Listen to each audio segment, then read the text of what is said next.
மாட்டுப்பொங்கல் நாளான இன்று தமிழ்நாடு முழுவதும் கோயில்களில் சிறப்பு வழிபாடு நடத்தப்பட்டது. குறிப்பாக சிவாலயங்களில் நந்தியம்பெருமானுக்கு சிறப்பு அலங்காரங்கள் செய்யப்பட்டன.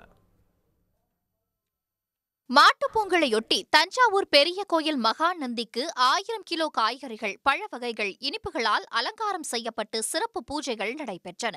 இதனைத் தொடர்ந்து நகரின் பல்வேறு பகுதிகளில் இருந்து அழைத்து வரப்பட்ட 108 பசுக்களுக்கு நடைபெற்ற சிறப்பு வழிபாட்டில் திரளான பக்தர்கள் கலந்து கொண்டனர்.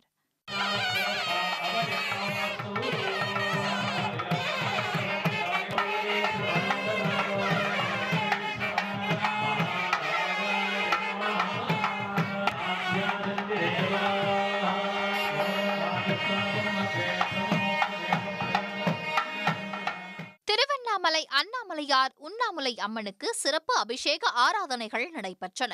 அண்ணாமலையார் உண்ணாமுலை அம்மன் தனித்தனி வாகனங்களில் எழுந்தருளி தெட்டி வாசற்படியில் சூரியனுக்கு காட்சி அளித்தனர்.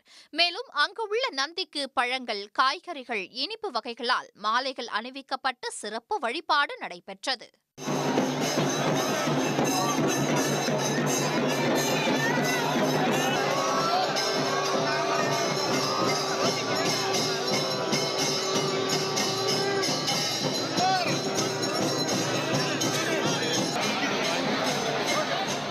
திண்டுக்கல் மாவட்டம் ரெட்டியார்சத்திரம் அருகே மலை உச்சியில் கால்நடைகளுக்கான பிரத்யேக கோயிலான கோபிநாதசாமி கோயிலில் சிறப்பு வழிபாடு நடைபெற்றது.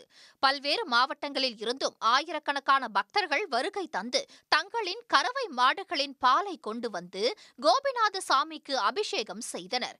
தங்கள் கால்நடைகள் எந்தவிதமான நோய் பிணியும் தாக்காமல் இருக்க களிமண்ணால் செய்யப்பட்ட ஆடு, மாடு, காளை, கோழி போன்ற கால்நடை உருவ பொம்மைகளை வாங்கி வந்து கோயிலில் வைத்து பிரார்த்தனை செய்தனர்.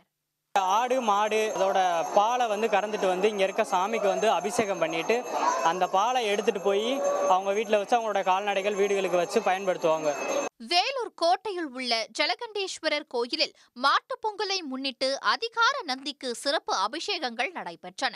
பழங்கள், காய்கறிகள், இனிப்புகளால் அலங்கரிக்கப்பட்டு மகா தீபாராதனைகள் நடைபெற்றன. பின்னர் நடைபெற்ற சாமி திருவூடல் உற்சவத்தில் ஆயிரக்கணக்கான பக்தர்கள் கலந்து கொண்டு சாமி தரிசனம் செய்தனர்.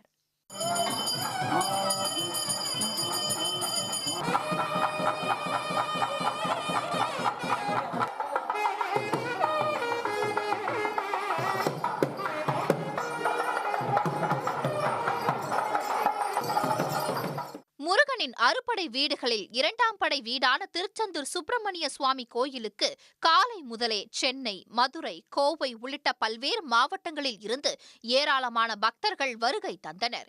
கோயில் முன்பு உள்ள கடற்கரையில் புனித நீராடி நாழிக்கிணற்றில் குளித்துவிட்டு நீண்ட வரிசையில் நின்று சாமி தரிசனம் செய்தனர். உடனுக்குடன் செய்திகளை தெரிந்து கொள்ள சன் நியூஸ் பெல் ஐகானை கிளிக் பண்ணுங்க.